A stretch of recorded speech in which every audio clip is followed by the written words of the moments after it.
Welcome, ladies and gentlemen, to the Coin Republic podcast. My name is Shor Bacharya. Web3 is an interesting space.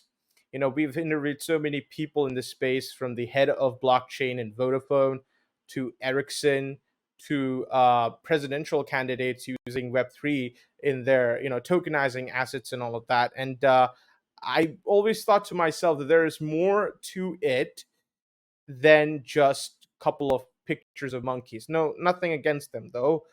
But I guess every different kinds of companies coming together, creating some value in it does have some sort of an importance. And today, on that note, we're going to expand on that idea a little bit.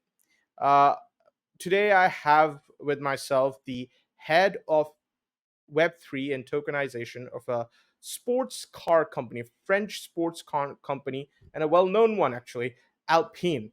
And they have been in business since 1955, and they're the talk of the town. They're well known. So today we'll try to understand, how does a sports car company come up with their fan token, and how are they utilizing Web3 and tokenization to their advantage? Is it just marketing, or is it beyond marketing? Is there any other utility to it?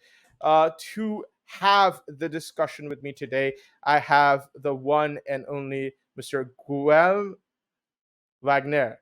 I hope I pronounced your name. I gave it my best shot. It's okay. It's okay. It's Guillaume Vernias. Yeah. Okay, good. Happy to be here. Okay, that was the most French I could do. But you guys are a French sports car company. If you could, I mean, you were established back in 1955. If you could tell a little bit more about Alpine, apart from the Web3 side, of course. Yeah.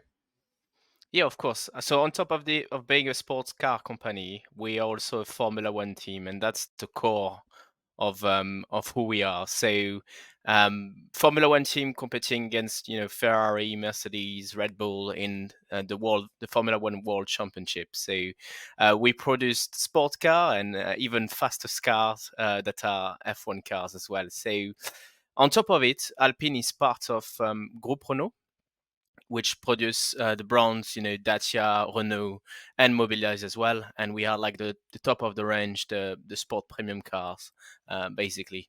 And Renault, for the US audience, for instance, is part of the alliance Renault, Nissan, Mitsubishi. And so that alliance produce, I think, quite a lot of cars all over the world.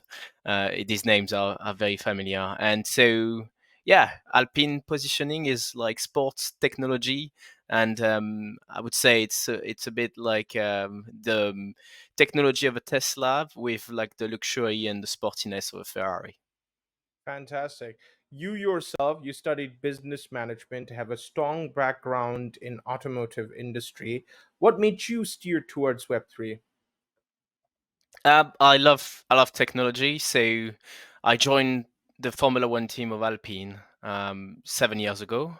Started in sponsorship, doing business, and helping funding our Formula One team. Then I'm also a fan of gaming and esports. I got into that space as well, and we've done a couple of things as well there. And yeah, blockchain, crypto, and Web3 are emerging technologies. They are important for us to find performance and in our cars, but also in our factories. So that's how we started it. I've got this passion for new tech, so that's how I got like involved Mhm. and started mining Ethereum on my gaming computers back in 2015, 2016. So yeah, that's how I started, and then we got involved with a lot of like players during COVID and after COVID. Yeah. Fantastic. Let's dive right ahead into it. There are a lot of problems in Web3 UI UX space right now. So various Web3 products currently present in the market have a steep slope with a bad UI UX. So how do you envision Web3 to be in the next 5 years?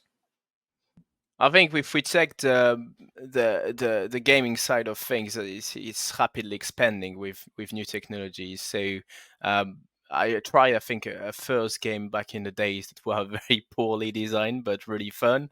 And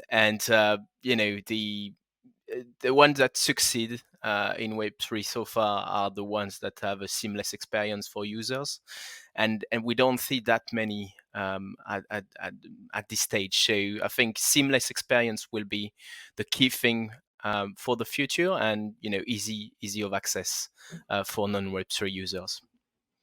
Fantastic. Then how is Alpine, especially using Web3 partners like Binance and Quant Platform to improve internal operations and future-proof systems? And I say that because these are big names. Binance is a huge name. How are you utilizing these platforms? Uh, is it for your internal? Like for example, a lot of people use their private blockchain. Like when I talk to Vodafone and Ericsson, these people use their native private blockchain. What is your approach to it? I think for us it took quite some time. Formula One's been like a really big platform for a lot of like exchange and blockchain, and a lot of them like were using F1 as a platform to promote their brand. And so we looked at multiple partners, and Binance seemed to be like the best one to us, and the biggest one as well. What we wanted to build with them and what they wanted to build with us is a fan engagement solution, and using Web3, obviously. And so what we developed and designed with them is the issuance of the Alpine fan token. And so it's a share of the voice. You're buying this token, and you can vote on topics related to the team. You can play some fun engagement games. You can level up. You can buy NFTs. You can use NFTs. You can stack your coins, stack your NFTs, and get rewarded with experience and products that are related to the team. And so we issued that, I think, last year. Um, and it went very well. It's now between 20 and 30 million dollar market cap, and we have around a little bit less than 200,000 holders. Esports in particular, and I've interviewed so many people from that industry, is trying to adopt Web 2 esports and adopting it into Web 3. In particular to you guys, what is the esports angle here? Because you're a sports car company, you do Formula One racing, which is physical racing. Do you have a space in esports as well, a stake over there as well? Yes, so I think there's two angles to this question. The first one is, why are we in esports? For us, we do race in the virtual world as well. So our fans do race, and team member do race on simulators. So it's the same thing as being in a car. Basically, you turn the steering wheel, you push the throttle, you brake, you race, you do your strategy, your setup. And so we race against other teams, other brands, for cash prize money and championship. And for us, it's important to tap into that new performance, but also that new audience as well. Mhm. And Web3 in all of this, we also organize our own championship. So the cars that we have in real life, you can race them on real circuits, but you can also race them on virtual circuits. And we created something that we call the Alpine Esports Series, and that's where people can qualify playing one game in particular on simulators, and they go for a championship of 6 races, 35 minutes each, and they race virtually to win a certain amount of tokens, but also a real driving experience. And during that competition, we used Web3 to bring, reward our fans while when they watch the competition. So I said 6 race. During each race, you would have a QR code popping on the live stream online. And if you scan this QR code, you can redeem what we call a POAP NFT.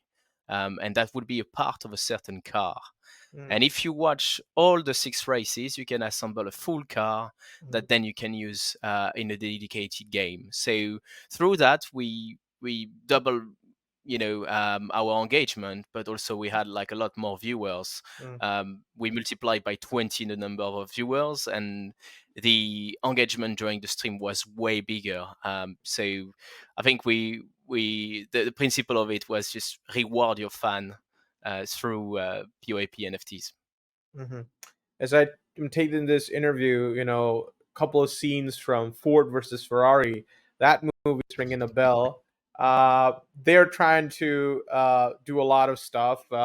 I sort of imagine you uh, on your shoes, right? You go into the owner, trying to convince them about Web3 technology and tokenization. So, what were some of the decisions?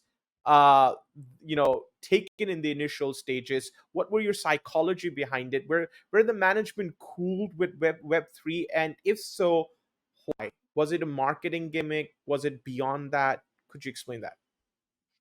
I think it wasn't too difficult to convince our management to go into Web3.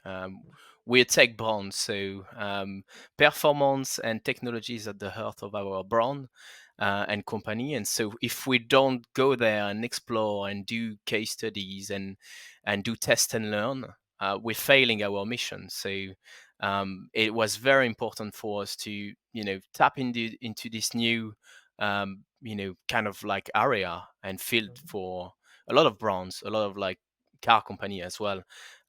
So that's why it was super important. And we started, even before Binance, we started by releasing 5 NFTs that Wow. were 5 cars. Hmm. Um, and all these cars would have a different design, and all these cars would then be playable in one of the game owned by the Animo Cabron studio, so famous Web3 studio, and they have developed like a game called Rave Racing, and basically it's a game where you buy your car as an NFT and you can drive your car in that game. And if you every day there are like new circuits, new challenges, and if you're faster with your car in that game, you're rewarded in crypto. So it's basically a play to earn kind of game.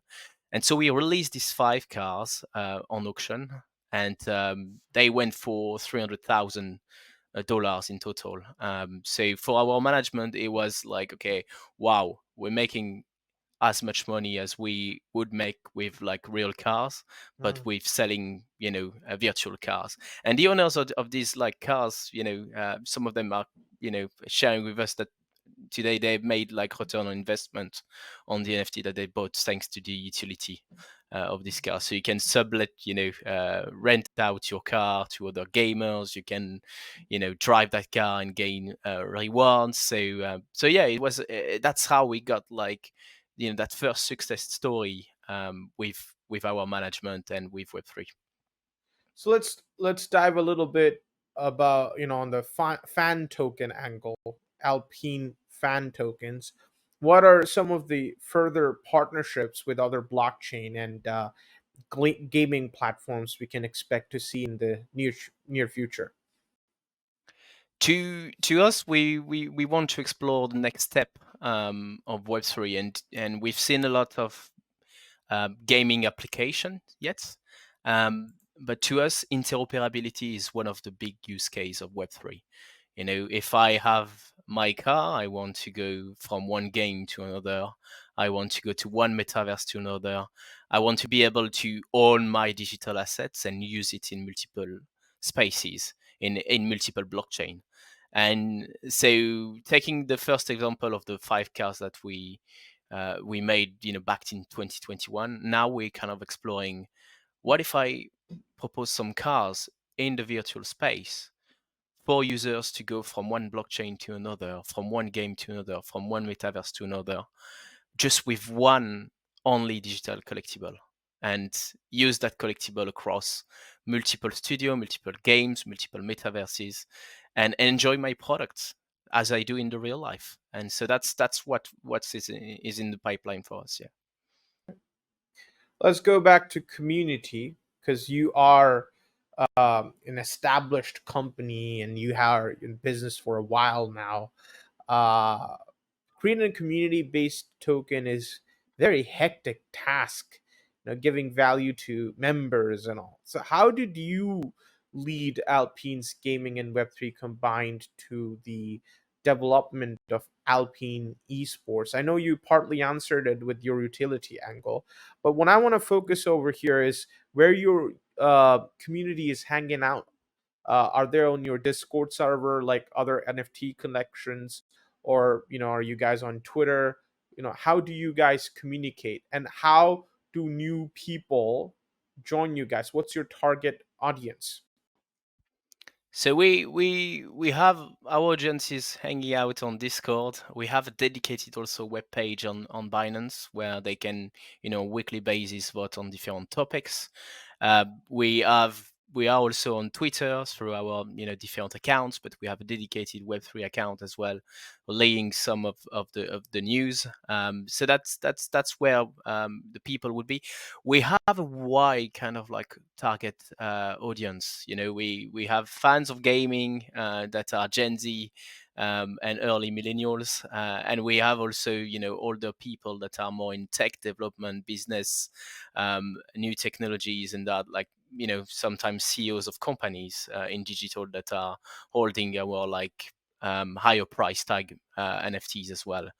So it's a strange mix of different audiences, and that's what's the beauty of Web3, I would say. And so the first, I would say, we're interested in people that love tech, I would say, and sports. Right. Esports is something which is gaining a strong momentum now, especially with the advent of Web3.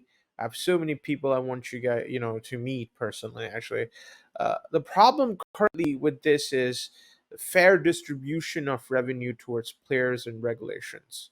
Right. So, how do you envision Alpine Esports working towards that? We we already like in sports that have a lot of inequality. To get to Formula One, you need to go karting, and one season in karting is already a couple of $100,000 a year. So we're already in a sports that brings up a lot of inequality. So what we're doing with esports is buying a simulator and racing on a simulator is really way cheaper than going on a full season go karting. And so we're scouting talents through this, and because it's so close to real racing nowadays with the technology, that's that gets you there. So if you're really good on a simulator, you can be very good on a racetrack as well. And the opposite is quite true. When we get our F1 drivers on Mhm. some simulators, they are instantly quick. So we can kind of like target the new talents of tomorrow using esports and gaming. And so that's how we make somehow like our sport more accessible to audiences that have not the budget and the money to go karting every year for $100,000. Got it. Got it. Yeah. But who's more expensive? The competitors. You guys do have competitors. You mentioned Ferrari as one of your competitor, correct? If Yep. I'm Yeah. So, do you monitor their Web3 activities, their adoptions? What are your thoughts on your competitors? Some of the big names in the in your industry who are trying to do something similar. I think the space at the moment, especially, is like difficult. It's bear markets, and we've seen some of our competitors coming with very highly priced up with a lot of like volume of NFTs, and we've seen them struggling sometimes to sell out these NFTs. Mercedes recently like struggled to sell out their new NFT collection. Porsche had like a difficult moment too. Um, I see the action as positive, that there are a lot of brands going in the market and trying to do the right thing.